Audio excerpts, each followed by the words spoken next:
संकट कटे मिटे सब पीरा, जो सुमिरै हनुमत बलबीरा। जय श्री सीताराम। दोस्तों, कैसे हो आप सब? उम्मीद करता हूँ कि आप लोग अच्छे ही होंगे। दोस्तों, हनुमान जी के चमत्कार की बात करूँ तो हनुमान जी के चमत्कार ऐसे ऐसे चमत्कार हैं जिनमें मैं आपको बता भी नहीं सकता कि कितने और किस प्रकार से हनुमान जी ने लोगों के जीवन में चमत्कार किए हैं। ठीक उसी प्रकार से 25 साल के शिवम को जब वो आत्महत्या करने जा रहा था, तो किस प्रकार से हनुमान जी ने आकर या अपना दूध भेजकर उसके प्राणों की रक्षा की और उसको वो ज्ञान प्राप्त करवाया जो उस ज्ञान से वो अज्ञान था, अनजान था। वो नहीं जानता था कि हनुमान चालीसा में कितनी शक्ति होती है। हनुमान चालीसा को शिवम ने किस प्रकार से सिद्ध किया, किस तरीके से उस बाबा ने हनुमान जी का दूध बनकर उसके प्राणों की रक्षा की और आगे आज शिवम की जान बचाकर उसको वो ज्ञान प्राप्त कराया, वो उस हनुमान चालीसा की शक्ति का एहसास कराया जिससे कोई भी नहीं जानता। यदि आप भी जानना चाहते हैं कि किस प्रकार से हनुमान जी ने आकर उसकी जान बचाई और उसे हनुमान चालीसा का पूरा रहस्य और अर्थ समझाया, तो ये वीडियो आज आपके लिए है। इस वीडियो में लास्ट तक बने रहिएगा और सुनिए हनुमान जी के चमत्कार की असली घटना। दोस्तों, ये घटना जो है वो बिल्कुल सच है। किस तरीके से हनुमान चालीसा बनी, किस तरीके से हनुमान जी ने कई जगह अपने चमत्कार करके दिखाए, वो आज भी आसपास हैं, आपके भी पास हैं। तो दोस्तों, हनुमान चालीसा के इस रहस्य को जरूर सुन के जाइएगा, लेकिन उससे पहले एक बार वीडियो को लाइक करके चैनल को सब्सक्राइब कर दीजिएगा और बेल आइकन को प्रेस कर दीजिएगा। जो भी लोग वीडियो को पहली बार देख रहे हैं, बेल आइकन को प्रेस कर दीजिए ताकि आने वाली अच्छी अच्छी वीडियो सबसे पहले दोस्तों आपको प्राप्त हो सके। काशी की खूबसूरत शाम को मणिकर्णिका के घाट पर बैठा 25 साल का शिवम कभी जलती हुई चिताओं को देख रहा था तो कभी गंगा मैया के बहते हुए पानी को। वो सोच रहा था कि अपनी लाइफ की हालत भी इसी घाट की तरह है। एक तरफ प्रेजेंट पानी की तरह बहता चला जा रहा है और दूसरी तरफ फ्यूचर की चिता जल रही है और मैं यहाँ बैठे बैठे अपनी किस्मत के ऊपर रो रहा हूँ। मन तो कर रहा है कि एक बार हिम्मत करके गंगा मैया में कूद जाऊं, फिर ना रहेगा शिवम और ना रहेगी उसकी प्रॉब्लम्स। ऐसा नहीं होगा बेटा, समस्याएं साथ लेकर मरोगे तो इनसे मरकर भी पीछा नहीं छूटेगा। उससे तो अच्छा है कि समस्याएं यहीं सुलझा लो, फिर यहां भी खुश रहोगे और वहां पर भी। शिवम ने पीछे दाएं मुड़कर देखा तो एक बाबा खड़े थे। उम्र यही कोई 60 बरस की रही होगी। माथे पर सिंदूरी टीका, चेहरा सफेद, दाढ़ी से ढका हुआ और गले में राम नाम का गमछा। वह बोले, बजरंग बली के भक्तों को जीवन में ऐसे हार मान लेना शोभा नहीं देता। उनके भक्तों में तो उन्हीं के समान शक्ति और आत्मबल होना चाहिए। बाबा, आपको कैसे पता चला कि ये हनुमान भक्त हूं? तुम्हारे गले में जो हनुमान जी का लॉकेट पड़ा है ना, वो बता रहा है कि तुम हनुमान भक्त हो। अच्छा, एक बात बताओ, हनुमान जी के भक्त हो तो हनुमान चालीसा भी जरूर पढ़ते हो कि? हाँ बाबा, मंगलवार और शनिवार को पढ़ लेता हूँ। वैसे मैं रोज सुबह मोबाइल पर हनुमान चालीसा जरूर सुनता हूँ। देखो बेटा, तुम्हारे पास जीवन में हर समस्या का हल है, लेकिन लगता है कि तुम उसका उपयोग नहीं कर रहे हो। मैं समझा नहीं बाबा। हनुमान चालीसा बहुत लोग पढ़ते हैं, सुनते हैं, लेकिन वो सभी उनकी शक्ति को नहीं जानते। हनुमान चालीसा कोई साधारण पाठ या स्तुति नहीं है, वो एक तंत्र है, एक ऐसी युक्ति है जिसे अगर तुमने जागृत करना और उसका प्रयोग करना आ जाए तो हनुमान जी की कृपा से तुम्हारी सारी परेशानियां दूर हो सकती हैं। इतना ही नहीं, तुम्हें वो सब कुछ मिल सकता है जिसकी तुम्हें इच्छा है। करियर या किसी परीक्षा में सफलता, दुश्मनों का विनाश, बुरी शक्तियों और नकारात्मक ऊर्जा से रक्षा, यहाँ तक कि हनुमान चालीसा को सिद्ध कर लेने से ऐसी ऐसी शक्तियां और सिद्धियां प्राप्त हो जाती हैं जिनके बारे में तुम सोच भी नहीं सकते। मगर बाबा, वैसे हो सकता है? ऐसा कैसे हो सकेगा? हनुमान चालीसा में तो बस 40 चौपाइयां हैं, इनमें कोई मंत्र वगैरह तो है नहीं। वो 40 चौपाइयां ही अपने आप में ऐसे शक्तिशाली सिद्ध मंत्र हैं जो किसी भी संकल्प को सिद्ध कर सकते हैं। बस तुम्हें हनुमान चालीसा की साधना करने का तरीका पता होना चाहिए। तब शिवम कहता है कि बाबा, क्या आप बताएंगे मुझे वो तरीका? हनुमान जी में मेरी सबसे ज्यादा श्रद्धा है। हाँ, क्यों नहीं। समझ लो, हनुमान जी ने ही मुझे तुम्हारे पास भेजा है, तुम्हें तुम्हारे संकटों से उबारने के लिए। ऐसा करना, कल सुबह संकट मोचन मंदिर आ जाना। मैं तुम्हें वहीं बताऊंगा कि हनुमान चालीसा से कैसे हर संकल्प को, हर इच्छा को पूरा किया जा सकता है। बाबा की बात सुनकर शिवम को विश्वास हुआ कि हनुमान जी ने खुद उसे रास्ता दिखाया है। इसलिए वो अगली सुबह तैयार होकर संकट मोचन हनुमान मंदिर पहुंच गया, जहां उसे मिलने वाली थी हनुमान चालीसा की असली शक्ति। आगे हम जानेंगे कि क्यों है हनुमान चालीसा का पाठ इतना शक्तिशाली, आखिर इसका कारण क्या है। इसके क्यों हनुमान चालीसा का पाठ सबसे जल्दी फल देता है? क्या कारण है जो आज भी हनुमान जी पृथ्वी पर जीवित है? जैसा कि बाबा ने कहा था, शिवम अगले दिन सुबह तैयार होकर संकट मोचन हनुमान मंदिर पहुंच गया और जा करके सबसे पहले हनुमान जी के दर्शन किए। उसने देखा बाबा ही मंदिर के मुख्य पुजारी थे जो हनुमान जी की आरती कर रहे थे। आरती खत्म होने के बाद बाबा शिवम के पास आए और उसे अपने साथ मंदिर के एक छोटे से कमरे में ले गए जो बाबा का कमरा था। वहां पर एक तरफ हनुमान जी की एक छोटी सी मूर्ति प्रतिष्ठित थी जो देखने में बहुत जागृत लग रही थी। शिवम को उस कमरे में हाई पॉजिटिव एनर्जी महसूस हुई। बाबा से बोला, बाबा कल से एक बात सोच रहा हूं। कल शाम गंगा घाट पर तो और भी बहुत से दुखेरे लोग बैठे हुए होंगे। आखिर आपने मुझे ही क्यों चुना हनुमान चालीसा की सिद्धि सिखाने के लिए? तब बाबा बोले, मैं कौन होता हूं बेटा किसी को चुनने वाला? यह तो खुद बजरंगबली का ही आदेश हुआ तुम्हारे लिए। मैं तो उनका माध्यम हूं। दरअसल हम इंसानों को लगता है कि हम भगवान के दरबार में आते हैं, उनसे प्रार्थना करते हैं अपने कष्टों को दूर करने के लिए, मगर सच तो यह है कि भगवान हमें बुलाते हैं हम पर कृपा करने के लिए। इसलिए वो हमसे प्रार्थनाएं करवाते हैं ताकि हम उनकी कृपा को लेने के लिए ग्रहणशील बने।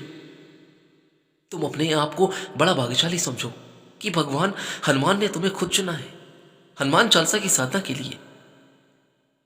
जरूरी यह है तुम्हारी किसी पिछली प्रार्थना ही का ही फल है।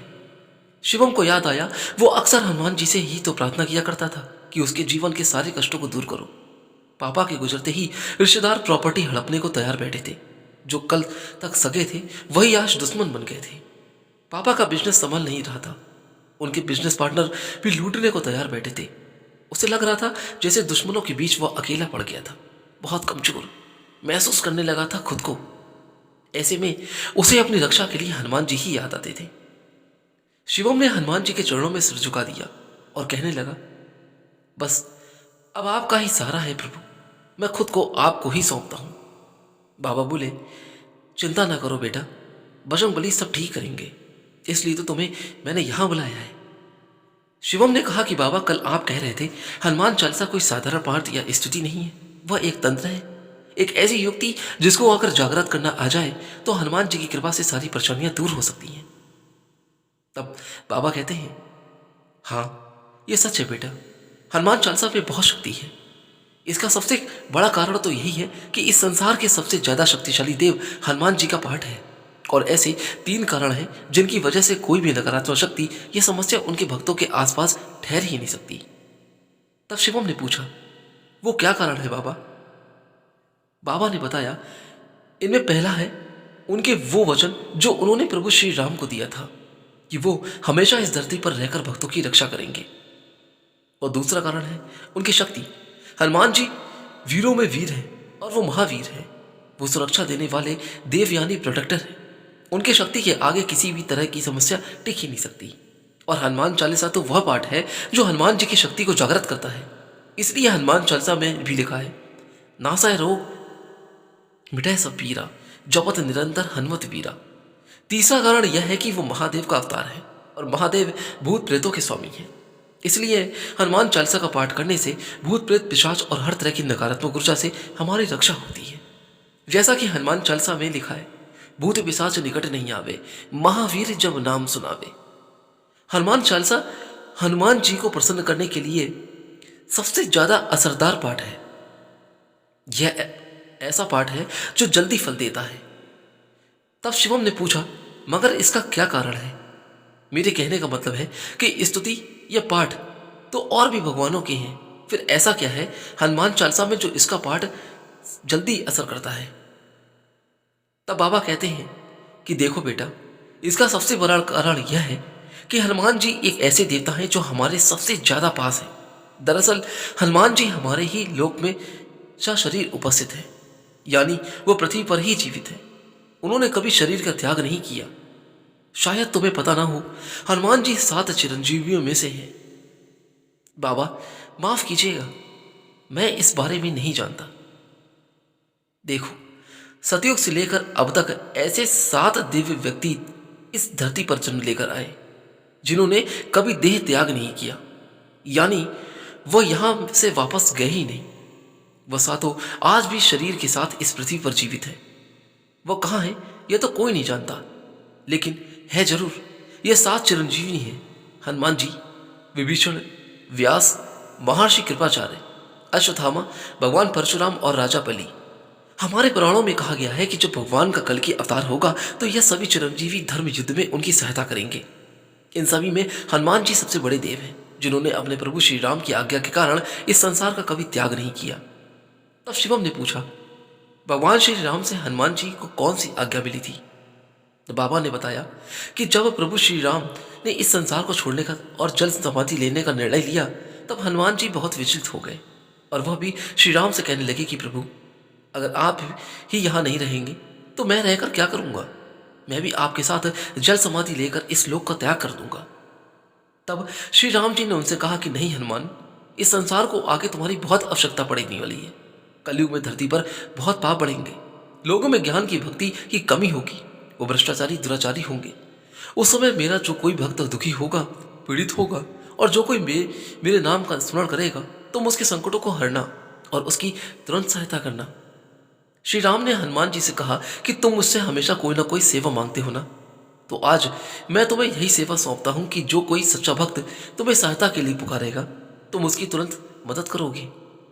तो बस प्रभु श्री राम की आज्ञा को शिरोधार्य कर हनुमान जी आज भी उपस्थित हैं।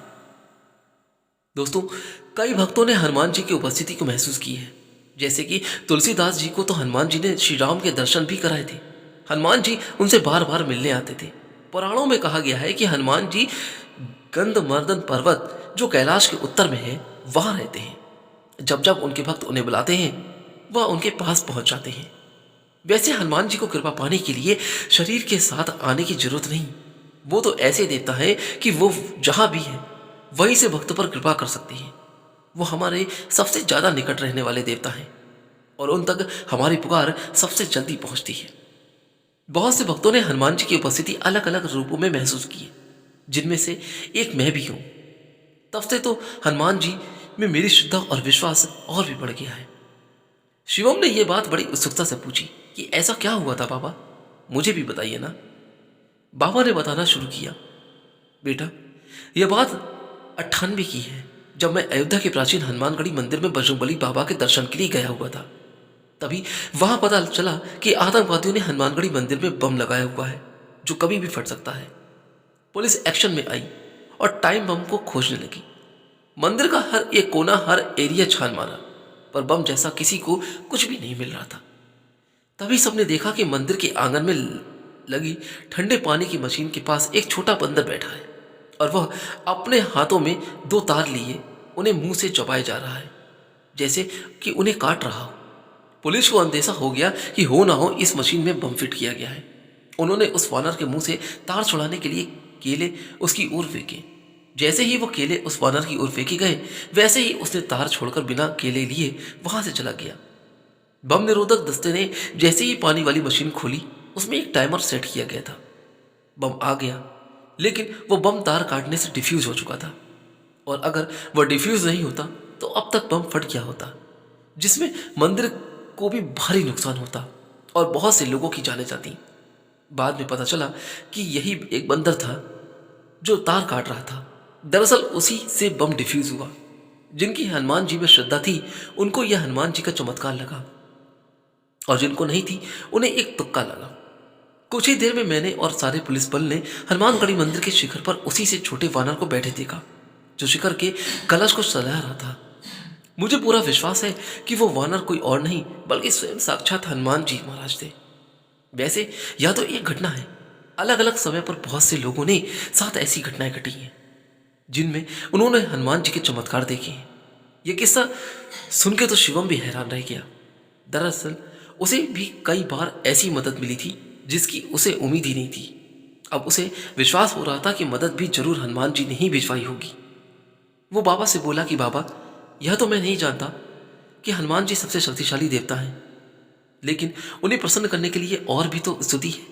फिर हनुमान चालीसा में ही ऐसी क्या खास बात है जो इसकी साधना से हनुमान जी की शक्ति जागृत होती है। आगे हम जानेंगे कैसे हनुमान चालीसा हनुमान जी की सोई हुई शक्तियों को जागृत करती है। दोस्तों, इस कहानी को आप बिल्कुल ध्यान से सुनिएगा क्योंकि ये हनुमान जी के चमत्कार हैं। क्यों हनुमान जी अपनी शक्तियों को भूले रहते हैं और कैसे हनुमान जी ने उसे जागृत किया जा सकता है।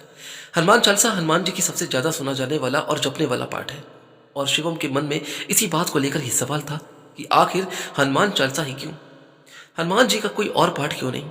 यह विचार, ये सवाल आपके मन में भी दोस्तों आया होगा, तो जान लीजिए आज की इस कहानी में। अब बाबा उसे इसी बात का जवाब देने जा रहे थे कि देखो बेटा, तुलसीदास जी ने हनुमान चालीसा को इस तरह से लिखा है कि यह पाठ हनुमान जी की सोई शक्ति को जागृत करता है। दरअसल हनुमान जी जो बहुत अलग अलग तरह की शक्तियां रिद्धि सिद्धि हैं जो उन्हें देवताओं से वरदान में मिली थी, लेकिन ऋषि मुनियों ने से मिले एक श्राप के कारण वह तब तक जागृत यानी एक्टिवेट नहीं होते जब तक हनुमान जी को उन्हें को याद नहीं दिलाई जाती। शिवम बोला कि मगर बाबा, मुझे यह बात समझ नहीं आ रही कि हनुमान जी तो इतने शक्तिशाली देव हैं, ऊपर से मन वचन कर्म शुद्ध पवित्र है, उन्होंने तो कभी किसी ऋषि मुनि का बुरा नहीं किया होगा, तो वह भक्तों के रक्षक है, और फिर उन्हें कोई श्राप कैसे मिल सकता है। दरअसल बात ऐसी है कि हनुमान जी को सभी देवताओं ने उनके बचपन में ही अलग अलग तरह के वरदान और सिद्धियां देकर उनकी शक्ति को बढ़ा दिया था, मगर तब उम्र में छोटे होने की वजह से उनमें शक्तियों को संभालने की समझ नहीं थी। भले ही वह शक्तिशाली हो गए थे, मगर थे तो बच्चे ही। वो बाल सुलभ चंचलता में ऋषि मुनियों के साथ शरारत कर दिया करते थे, जैसे कभी छोटा सा रूप लेकर जंगल में जाकर छिप जाते, तो कभी बड़ा आकार करके लोगों को डरा देते, कभी ध्यान में आंखें बंद करके बैठे हुए तपस्वियों और योगियों को ऊपर हवा में उड़ा देते या किसी पेड़ पर बैठा बिठा देते। हालांकि हनुमान जी के हिसाब से तो वह छोटी शरारत ही थी, लेकिन उनकी शक्ति की वजह से छोटी शरारत भी बड़ी हो जाती थी और दूसरों के लिए बड़ी मुश्किलें खड़े कर दी करती थी। और इसी कारण एक बार एक ऋषि ने उन्हें श्राप दे दिया, ओ शैतान बालक, तूने अपनी शक्तियों से यहाँ हम सबको बड़ा परेशान किया हुआ है, इसलिए मैं तुझे श्राप देता हूँ कि तू अपनी सारी शक्तियों को इसी क्षण भूल जाए, ताकि फिर किसी को सता ना सके। दोस्तों, हम आपसे अनुरोध करते हैं कि इस वीडियो को आप जरूर लाइक करके कमेंट बॉक्स में एक बार दिल से जय श्री राम जय हनुमान जी का नारा जरूर लगा दीजिएगा, ताकि दोस्तों आपको हनुमान जी की कृपा प्राप्त हो सके। अब जैसे ही यह खबर हनुमान जी के माता पिता को पता चली, तो वो उन ऋषियों के पास जाकर उनसे माफी मांगने लगे। तब उन ऋषि ने अपना श्राप वापस लेते हुए कहा, यह बालक वैसे तो अपनी शक्तियों को भूला रहेगा, लेकिन जब इसे इसकी शक्तियों की जरूरत होगी तब किसी की याद दिलाने पर इसे उनकी सारी शक्तियां याद आ जाएंगी और यह उनका उपयोग कर सकेगा। साथ ही उसमें हमेशा इतनी विवेक बुद्धि रहेगी कि वह कभी भी शक्तियों का गलत उपयोग नहीं करेगा। तब से श्राप के कारण हनुमान जी को उनकी शक्तियों की याद दिलानी पड़ती है और यह काम हनुमान चालीसा करती है। वो कैसे? बाबा बेटा, हनुमान चालीसा की चौपाइयों पर जरा ध्यान दो, क्या कह रही है। सूक्ष्म रूप धरी सिंह दिखावा, फिकट रूप धरी लंक जरावा, भीम रूप धरी असुर संहारे, रामचंद्र जी के काज सवारे, लाए संजीवन लखन जियाए, श्री रघुवीर हर्षि उर लाए। यानी हे हनुमान जी, आपने माता सीता को सूक्ष्म दर्शन दिए, लेकिन विशाल रूप बनकर लंका को जलाया, भीम का रूप लाकर असुरों को मारा और श्री राम जी के कार्य को पूरा किया। इस तरह हनुमान चालीसा में आता है, संकट कटे मिटे सब पीरा, जो सुमरे हनुमत बलबीरा। यानी जो हनुमान जी का ध्यान करता है, उनकी साधना करता है, उनके सारे कष्ट मिट जाते हैं, सारे संकट दूर हो जाते हैं। यह सभी आसान भाषा में लिखे हुए चमत्कारिक मंत्र हैं जो हनुमान जी को उनकी शक्ति याद दिलाते हैं। अगर पूरे मन से भक्ति भाव से हनुमान चालीसा पढ़ी जाए तो हनुमान जी की शक्तियां जागृत होती हैं और भक्त की रक्षा करती हैं। उसके बिगड़े काम ऐसे ही बनाती हैं जैसे जरूरत पड़ने पर श्री राम के असंभव दिखने वाले काम भी भगवान ने किए थे। इसलिए हनुमान चालीसा को इतना शक्तिशाली माना गया है, क्योंकि इसकी एक एक चौपाई हनुमान जी की शक्तियों को जागृत कर उनके श्राप के असर को समाप्त करती हैं। शिवम के मन में एक सवाल और आया, बाबा, मैंने एक वीडियो देखा था जिसमें बताया गया था कि हनुमान चालीसा में बड़ी स्ट्रांग मैनिफेस्टेशन पावर है, यानी इसका पाठ करने से, इसके प्रभाव से जो हम सोचते हैं वो वाकई सच हो जाता है। क्या यह सच बात है बाबा? हाँ, बाबा कहते हैं बिल्कुल सही बात है। हनुमान चालीसा का पाठ संकल्प से सिद्धि पाने का सबसे असरदार और जल्दी फल देने वाला पाठ है और इसकी रचना ही इसी कारण हुई है। चलो अब मैं तुम्हें इसका रहस्य बताता हूँ। आगे हम जानेंगे कि हनुमान चालीसा की मैनिफेस्टेशन पावर के बारे में, कि कैसे यह हमारे संकल्पों को सिद्धि तक ले जाती है, क्यों है इसमें इतनी जबरदस्त मैनिफेस्टेशन पावर और कैसे हुई थी हनुमान चालीसा की रचना। शिवम ने कहीं सुना था कि हनुमान चालीसा की मैनिफेस्टेशन पावर बड़ी ही स्ट्रांग है। इसको पढ़ने से इंसान जो चाहे वो पा सकता है, सोच को सच में बदल सकता है, शिवम बाबा से इसी बारे में और ज़्यादा जानना चाह रहा था। बाबा उसे इसके बारे में बता रहे थे। यह बात तो बिल्कुल सच है कि हनुमान चालीसा को सिद्ध करके हम अपनी इच्छाओं को, अपने सपनों को या किसी लक्ष्य को वास्तविकता में बदल सकते हैं। बल्कि इसे यूं कहना चाहिए कि हनुमान चालीसा में एक ऐसी चीज बना देती है जो कि एक चुंबक की तरह है, जिससे हम हर शुभ और सकारात्मक चीज अपनी तरफ खींच सकते हैं और हर संकल्प को सिद्धि में बदल सकते हैं। मगर ऐसा कैसे होता है बाबा? क्या इसके पीछे कोई तंत्र या साइंस है? तंत्र भी हो तो साइंस ही है बेटा, ये बात बाबा कहते हैं। विज्ञान चाहे ऊर्जा का हो या पदार्थ का, उसमें कुछ नियम जरूर होते हैं। इसी तरह से कोई भी साधना नियमों से ही चलती है। हनुमान चालीसा की साधना के नियम हैं, पर उन्हें बताने से मैं पहले तुम्हारे सवाल का जवाब देता हूं। अब यहां पर आप ध्यान से सुनिएगा। हनुमान चालीसा का पाठ करने से हमारे बीच में और हनुमान जी की शक्तियों के बीच एक एनर्जी चैनल बनता है। उस चैनल से हमें हर तरह की शक्ति मिलती है। शक्ति विचारों की, भावनाओं की, ऊर्जा की और शरीर की। हमारी भक्ति, हमारा विश्वास और श्रद्धा इस चैनल को और ज्यादा मजबूत करते हैं। ये बात आप बिल्कुल बारीकी से सोचिएगा और समझिएगा दोस्तों। जब हम निरंतरता से हनुमान चालीसा की साधना करते हैं तो हम मन, बुद्धि और भावनाओं से मजबूत हो जाते हैं। हमारी तरफ चारों तरफ ऊर्जा मंडल भी सकारात्मक और मजबूत हो जाता है, जिससे कोई नकारात्मक ऊर्जा या शक्ति भेद नहीं सकती। फिर हम इतने समर्थ हो जाते हैं कि जो संकल्प करते हैं वह हमें इस ब्रह्मांड से प्राप्त होता है। हम अपने सपनों को वास्तविकता में बदल सकते हैं। दरअसल हनुमान चालीसा की रचना ही मैनिफेस्टेशन का सिद्धांत पर हुई है। इसे रचकर ही स्वामी तुलसीदास जी ने अपने संकल्प को सिद्धि में बदला था। जब वो बादशाह अकबर की जेल में थे, शिवम ने यह सुनकर चौंक कर बोला, क्या तुलसीदास जी भी कभी बादशाह अकबर ने कैद किया था? मगर क्यों? हाँ, बादशाह अकबर ने एक बार गोस्वामी तुलसीदास जी को अपनी कैद में डाल दिया था और तब हनुमान जी ने उन्हें जाकर बचाया था। चलो मैं तुम्हें पूरी यह कथा सुना देता हूं ताकि तुम अच्छे से समझ सको। तब तुम हनुमान चालीसा की ताकत को अच्छी तरीके से समझ जाओगे। यह घटना उस समय की है शिवम, जब भारत पर मुगल सम्राट अकबर का राज था। उस समय गोस्वामी तुलसीदास जी बहुत प्रसिद्ध संत हो चुके थे। उनके चमत्कारों की बातें और हनुमान जी के दर्शन होने की बातें मुगल दरबार में भी चर्चा का विषय बन रही थी। एक दिन बादशाह अकबर को किसी ने बताया कि आज गोस्वामी तुलसीदास जी ने एक मरे हुए आदमी को जिंदा कर दिखाया। अगले दिन किसी ने उन्हें बताया कि आज गोस्वामी तुलसीदास जी घर आए। चोर उनके पैरों में गिर पड़े, यह बोलकर कि वह अब चोरी करने से आए थे, तो हनुमान जी ने उन्हें मार मार कर भगा दिया। इसी प्रकार बहुत से चमत्कारों की बातें बादशाह अकबर के कानों में पहुंच रही थी। तब बादशाह अकबर सोचने लगे कि क्यों ना गोस्वामी तुलसीदास जी को दरबार में बुलाया जाए और देखा जाए कि वह कितने पहुंचे हुए चमत्कारी भक्त हैं या चमत्कारी संत हैं। बादशाह अकबर ने तुलसीदास जी को दरबार में बुलाया और उन्हें कोई चमत्कार दिखाने को कहा, मगर गोस्वामी जी ने इसके लिए साफ मना कर दिया। वो बोले, मैं कोई चमत्कारी साधु नहीं हूं, मैं तो श्री राम नाम का भक्त हूं। अगर कभी कोई चमत्कार होता भी है तो वह श्री राम ही करते हैं, इसमें मेरा कोई हाथ नहीं है। बादशाह ने उन्हें बहुत मनाने की कोशिश की, मगर वह इसी बात पर ही अड़े रहे। फिर बादशाह ने उन्हें दूसरी आज्ञा देते हुए कहा कि हमने सुना है कि आप बहुत अच्छी कविताएं लिखते हैं, हमारी शान में भी कुछ लिखो। गोस्वामी तुलसीदास जी ने इस आदेश को भी सीधा यह कहते हुए मना कर दिया कि मेरी कलम तो बस मेरे प्रभु श्री राम का और उनके भक्त हनुमान जी की स्तुति करने के लिए ही उठती है, वो किसी और की स्तुति नहीं कर सकती। यह सुनकर बादशाह अकबर का सबका जवाब दे गया और उसने अपने सैनिकों को आदेश दिया कि वो गोस्वामी तुलसीदास जी को लोहे की जंजीरों से बांधकर तहखाने में डाल दें।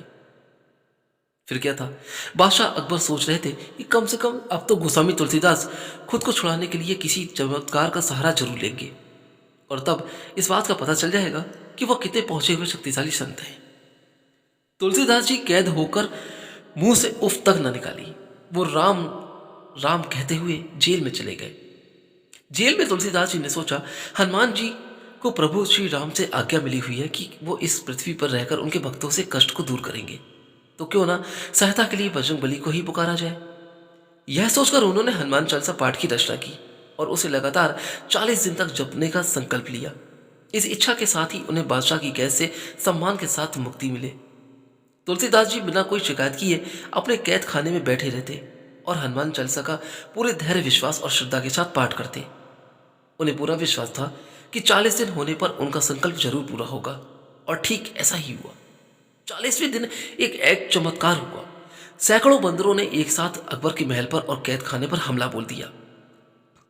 अचानक हुए इस हमले से सब हैरान हो गए। अकबर ने सैनिकों ने भी उन्हें भगाने की बहुत कोशिश की, मगर बात उनके काबू से बाहर थी। तब बादशाह अकबर के एक हिंदू मंत्री ने उन्हें समझाया कि ये बंदरों की सेना कोई साधारण सेना नहीं है, ये हनुमान जी की सेना आई है, क्योंकि आपने एक महान राम भक्त को कैद में किया हुआ है। अगर आप चाहते हैं कि ये सभी बंदर शांति से यहाँ से चले जाएं, तो कृपा करके गोस्वामी जी को सम्मान के साथ रिहा कर दीजिए। अब अकबर को भी लगा कि जरूर ये गोस्वामी तुलसीदास जी की भक्ति का ही चमत्कार है, वरना आज से पहले ऐसा कभी नहीं हुआ। बादशाह ने उसी समय तुलसीदास जी को आजाद करवा दिया, उनसे माफी भी मांगी और कहा कि आज हमने अपनी आंखों से आपकी भक्ति का चमत्कार देख लिया, और फिर उन्हें पूरे सम्मान के साथ विदा किया। उस घटना के बाद अकबर ने जीवन भर गोस्वामी तुलसीदास जी का सम्मान किया। तो अब मैं समझा बाबा, हनुमान जी की तो रचना ही संकल्प को सिद्ध करने के लिए हुई है। यह बात शिवम कहता है। इसलिए कहते हैं कि हनुमान चालीसा में बड़ी मैनिफेस्टेशन पावर है। दरअसल हनुमान जी ने तुलसीदास जी को खुद ही आशीर्वाद दिया था कि जो भक्त कलयुग में श्रद्धा और भक्तिभाव से हनुमान चालीसा का पाठ करेंगे, मैं उनके सारे कष्टों को दूर करूंगा। इस तरह हनुमान जी ने खुद हनुमान चालीसा को अभिमंत्रित कर दिया था। सच कहूं तो बाबा, बहुत बार ऐसा हुआ जब मुझे हनुमान चालीसा की शक्ति का बहुत करीब से एहसास हुआ।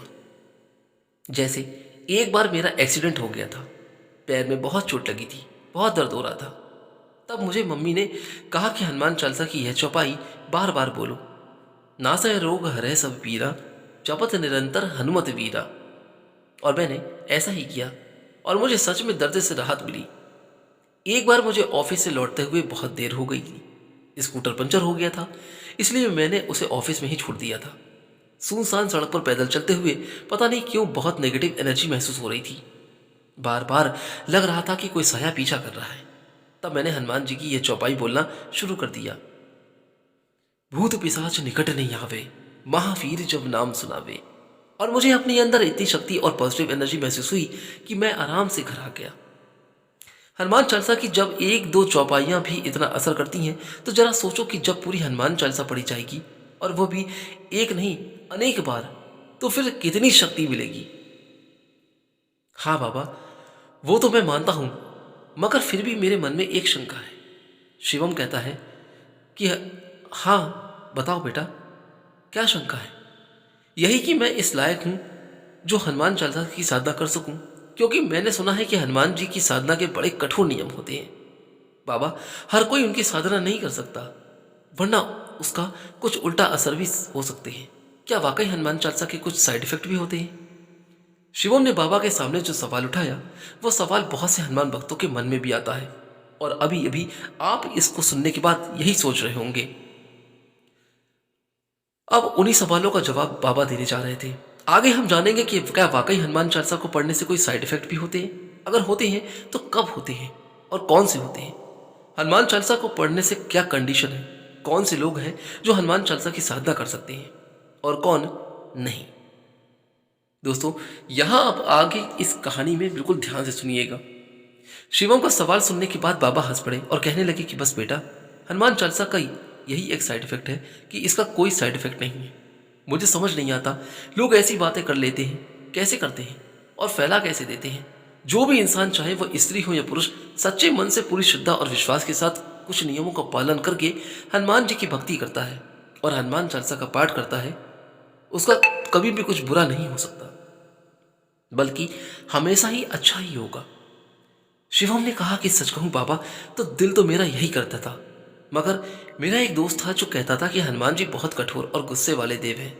उनकी साधना में अगर कोई कमी रह जाती है तो वे दंड देते हैं। बाबा कहते हैं हनुमान जी कठोर और दंड देने वाले देव तो हैं, मगर किन्ने, यह समझना जरूरी है। देखो बेटा, जो लोग बुरे कर्म करते हैं, स्वार्थी हैं, लोभी हैं, अहंकारी हैं, किसी का बुरा करने के लिए साधना करते हैं, दूसरों को कष्ट देने की भक्ति के नाम पर किसी को छलते हैं, ऐसे लोगों के लिए हनुमान जी कठोर देव हैं। श्री रामचरितमानस में एक जगह श्री राम जी कहते हैं, निर्मल मन जन सो मोहि पावा, मोहि कपट छल छिद्र न भावा। और यही बात हनुमान जी की भक्ति में भी लागू होती है। उन्हें शुद्ध मन से भक्ति प्यारी है। छल कपट करने वाले लोभी और स्वार्थी इंसानों की भक्ति वे स्वीकार नहीं करते। दरअसल कुछ लोग देवी देवताओं की साधना इसलिए नहीं करते कि उनका भला हो, बल्कि इसलिए करते हैं कि जिन्हें वो पसंद नहीं करते उनका बुरा हो जाए। तो ऐसे संकल्प के साथ हनुमान चालीसा का कोई पाठ करता है तो उसका जरूर बुरा हो सकता है। हनुमान चालीसा में बताया गया है कि साधु संत के तुम रखवारे असुर निकंदन राम दुलारे, यानी कि हे श्री राम जी के दुलारे, आप सज्जनों की रक्षा करते हैं और दुष्टों का नाश करते हैं। तो बस यही साइड इफेक्ट तो है, लेकिन दुष्टों के लिए है। और एक बात कि हनुमान जी सात्विक देव हैं। उनकी साधना में शराब, मांसाहार, सिगरेट जैसे व्यसन नहीं चलते, बल्कि शुद्ध सात्विक भोजन के साथ साधना की जाती है। अगर उनकी प्रकृति के विपरीत भक्त आचरण करेगा तो भी उसके कुछ नुकसान हो सकता है, या हो सकता है कि उसकी आराधना या साधना सफल ही ना हो। शिवम यह सुनकर कहने लगा कि मैं समझ गया बाबा, मैंने तो यह भी सुन रखा था कि हनुमान चालीसा की साधना करने से मन संसार से दूर हो जाता है। भक्त हनुमान जी की तरह वैराग और ब्रह्मचर्य की तरफ मुड़ जाता है। फिर उसमें भावनाएं नहीं बसती, वो वज्र के समान कठोर हो जाता है। बाबा मुस्कुराते हुए कहने लगे कि देखो बेटा, यहां पहले एक बात समझने की जरूरत है कि संसार कहाँ किसको जा रहा है। आजकल अगर कोई इंसान दोस्तों के साथ बैठकर पार्टी नहीं कर रहा, शराब नहीं पी रहा, बेकार के मनोरंजन में नहीं फंसा हुआ है, ना ही ब्रांडेड कपड़ों, फोन, गाड़ियों, घड़ियों जैसी गैजेट में उलझा हुआ है, जो शांति के समय से संयम भरा जीवन जी रहा है, ऊपर से मंदिर जाता है, सत्संग करता है, तो ऐसे संतुलित और अनुशासित जीवन जीने वाले इंसान को बाकी लोग कहे जाते हैं, कहने लगते हैं कि यह तो सन्यासी हो गया है, वैरागी हो गया है, मोह माया और संसार से दूर हो गया है। दरअसल उन लोगों के लिए संसार का मतलब सांसारिक आकर्षणों और लालच में उलझना, पैसा, स्टेटस कमाने की अंधाधुंध दौड़ में शामिल होना, व्यसन करना ही है। और जो इससे दूर धर्म के अनुकूल जीवन जी रहा है उसे लोग वैरागी मान लेते हैं, जबकि ऐसा नहीं है। हनुमान जी की भक्ति करने से, हनुमान चालीसा पढ़ने से इंसान के अंदर के विकार दूर हो जाते हैं। लालच, स्वार्थ, बेकार की इच्छाएं मिट जाती हैं। खान पान में संयम आता है। सिगरेट, शराब, जुआ, व्यसना, अनैतिक आचरण जैसे व्यसन दूर हो जाते हैं। उसका मन निर्मल और पवित्र हो जाता है। फिर वह अपनी संसारिक जिम्मेदारियां निभाता है और भक्ति करता है। उसके अंदर कुछ खोने का डर रहता है, ना कुछ पाने का लालच। वह अपनी सारी चिंताएं हनुमान जी को सौंप कर निश्चिंत जीवन जीता है और गाता है, सब सुख लहे तुम्हारी शरणा, तुम रक्षा काहू को डरना। यानी जब सारे सुख हनुमान जी की शरण में है और जब वो रक्षक भी है, तो क्यों किसी से डरना, ना किसी इंसान से, ना परिस्थिति से, ना दुर्भाग्य से, ना सफलता से। और इस विश्वास के साथ उसका जीवन सुख, शांति और आनंद से बीतता है। शिवम पूछता है कि बाबा, एक ब्रह्मचर्य वाली बात पर भी बहुत कंफ्यूजन फैला हुआ है। ऐसा कहा जाता है क्योंकि हनुमान जी ब्रह्मचारी हैं, इसलिए उनके भक्तों को पूरी तरह से ब्रह्मचर्य का पालन करना चाहिए, तभी हनुमान जी की साधना की जा सकती है। इस पर बाबा जी ने बताया कि हाँ, यह सच बात है कि हनुमान जी बाल ब्रह्मचारी हैं, लेकिन इसका मतलब यह बिल्कुल नहीं कि कोई संसारी या गृहस्थ इंसान हनुमान चालीसा नहीं पढ़ सकता या हनुमान जी की कोई दूसरी पूजा नहीं कर सकता। हनुमान जी गृहस्थ के विरोधी देव नहीं हैं। उनके आराध्य भगवान प्रभु श्री राम भी गृहस्थ हैं। फिर उन्हें गृहस्थ भक्तों से क्या दिक्कत हो सकती है? शिवम ने फिर भी पूछा, तो फिर ऐसा क्यों कहा जाता है बाबा कि हनुमान जी की पूजा करने के लिए ब्रह्मचारी होना बहुत जरूरी है? बाबा कहने लगे कि दरअसल लोगों को ब्रह्मचर्य का असली अर्थ ही नहीं पता। यदि आप ब्रह्मचर्य का अर्थ जानना चाहते हैं तो ध्यान से सुनिए। ब्रह्मचर्य का अगर शाब्दिक अर्थ समझा जाए तो वो ब्रह्म में विचरण करने वाला, यानी एक ऐसा इंसान जिसका मन हमेशा ईश्वर की भक्ति में लीन हो, जिसके मन में कोई विकार ना हो, जिसकी अंतरात्मा पूरी तरह से शुद्ध, निर्मल और भक्ति से भरी हो। पुराने समय में ऐसे कितने ऋषि मुनि, तपस्वी और गुरु होते थे जो ईश्वर की साधना करते थे, लेकिन वह गृहस्थ भी होते थे। उनकी पत्नी और संतानें भी होती थी, लेकिन वह धर्म के अनुसार आदर्श जीवन जीते थे। एक ऐसा गृहस्थ इंसान जो मन से शुद्ध और उसके व्यवहार में जरा भी छल कपट नहीं, बुरी या बेकार की इच्छाएं, वासना नहीं, जिसका अपने शरीर और इंद्रियों पर नियंत्रण है, जो एक अनुशासित और संयमित जीवन जीता है, वो ब्रह्मचर्य का पालन ही कर रहा है। इसी को ब्रह्मचर्य कहते हैं। दूसरी तरफ एक ऐसा इंसान जिसके किसी भी भले ही शारीरिक संबंध ना हो, लेकिन उसके मन में विकार, वासना और बुरी इच्छाएं हों, जिसका मन, बुद्धि और शरीर पर कोई नियंत्रण ना हो और जो भक्ति ना करता हो, वह ब्रह्मचारी नहीं है। शिवम ने कहा कि बाबा, आज आपने मेरा बहुत बड़ा कन्फ्यूजन दूर कर दिया, लेकिन एक सवाल अभी भी मेरे मन में है। मेरी मम्मी भी हनुमान चालीसा पढ़ती है, वो हनुमान भक्त है, लेकिन मेरी दादी हमेशा उनको टोका करती थी कि औरतों को हनुमान जी की पूजा नहीं करनी चाहिए, क्योंकि हनुमान जी औरतों की पूजा स्वीकार नहीं करते, क्योंकि वो बाल ब्रह्मचारी हैं। क्या यह सही बात है बाबा? इस पर बाबा कहने लगे कि देखो बेटा शिवम, ऐसा किसी भी शास्त्र में नहीं लिखा है कि औरतें हनुमान जी की पूजा नहीं कर सकती। हाँ, लेकिन एक बात का ध्यान रखना बहुत जरूरी होता है। जब भी कोई भक्त भगवान की भक्ति करता है तो वह उससे एक विशेष प्रकार का भाव संबंध रखता है, जैसे दास भाव, जिसमें भक्त खुद को भगवान का दास मानता है। हनुमान जी खुद श्री राम जी से यही भाव रखते थे और भक्ति करते हैं। एक होता है वत्सल भाव, जिसमें भक्त भगवान को अपने पुत्र समान मानता है, जैसे बहुत से लोग घर में लड्डू गोपाल जी यानी श्री कृष्ण भगवान के छोटे रूप की वत्सल भाव से पूजा करते हैं। एक होता है माधुर्य भाव, जिसमें भगवान को अपने प्रेमी या पति मानकर पूरा जीवन उनके प्रिय समर्पित रहता है। जैसे कि मीराबाई कृष्ण भक्ति थी, तो खुद को हनुमान जी का दास मानकर, खुद को उनका आश्रित मानकर उनकी भक्ति की जा सकती है, लेकिन मधुर भाव से हनुमान जी की भक्ति नहीं की जा सकती। शिवम कहने लगा कि मैं समझ गया बाबा, मैं भी यही सोचा करता था कि भगवान की नज़रों में तो सब भक्त बराबर होने चाहिए। उनकी नज़रों में तो भक्त में किसी भी तरह का भेदभाव नहीं होना चाहिए, और आज आपने मेरी ये शंका दूर कर दी बाबा। अब मैंने जो एक और बात सुन रखी है कि रोज हनुमान चालीसा पढ़ने से इंसान कठोर हो जाता है, उसकी भावनाएं खत्म हो जाती हैं। तो क्या सच में ऐसा ही बात है बाबा? क्या ये सच है?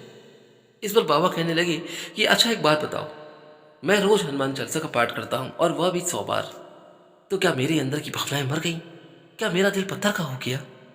और अगर ऐसा होता तो क्या गंगा किनारे जब तुम बैठे हुए थे तो मुझे तुम्हारा दुख नजर नहीं आता? नहीं ना। दरअसल लोगों को किसी सच्चे हनुमान भक्त को देखकर लग सकता है कि वह कठोर हो गया है। इसका कारण यह है कि हनुमान चालीसा के प्रभाव से हमारा मन, बुद्धि, शरीर सभी बलशाली हो जाते हैं।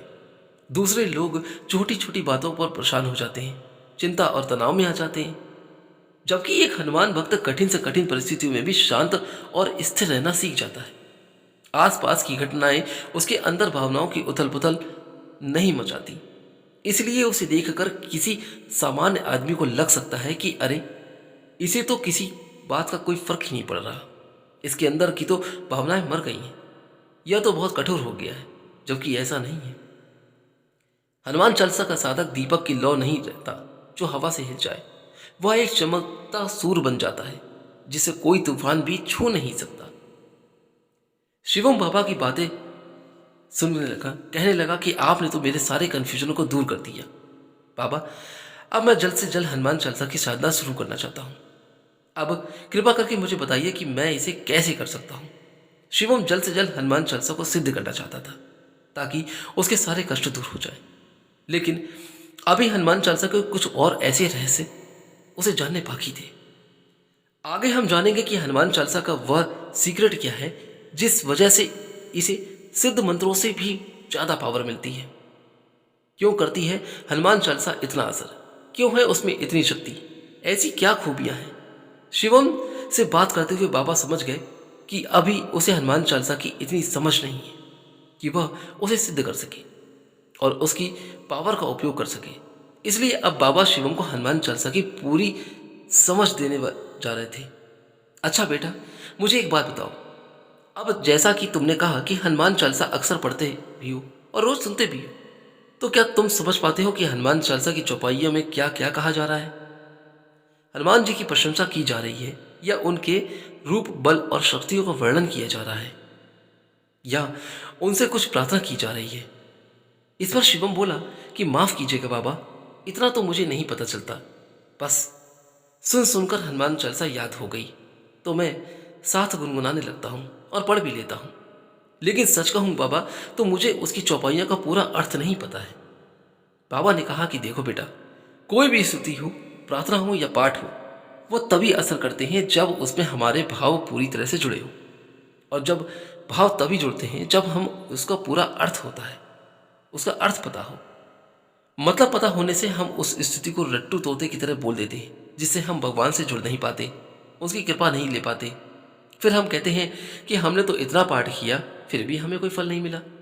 यह गलती भगवान की तरफ से नहीं होती बेटा, हमारी तरफ से होती है कि हम बिना समझे हुए मशीनी तरीके से पाठ करके उठ जाते हैं। बिना समझे हुए पाठ करके का एक और नुकसान होता है, हमारा मन उस साधना में एकाग्र नहीं हो पाता, क्योंकि उसे पता ही नहीं होता कि यह चल क्या रहा है। जुबान पाठ बोलती रहती है और मन बाहर कहीं घूमता रहता है, कभी ऑफिस में, कभी घर में, कभी अतीत में तो कभी भविष्य में। अपने मन को साधना में या पूजा से जोड़ के रखने के लिए भी एक चौपाई को पूरे भाव से बोलना चाहिए, तभी वह सिद्ध होती है।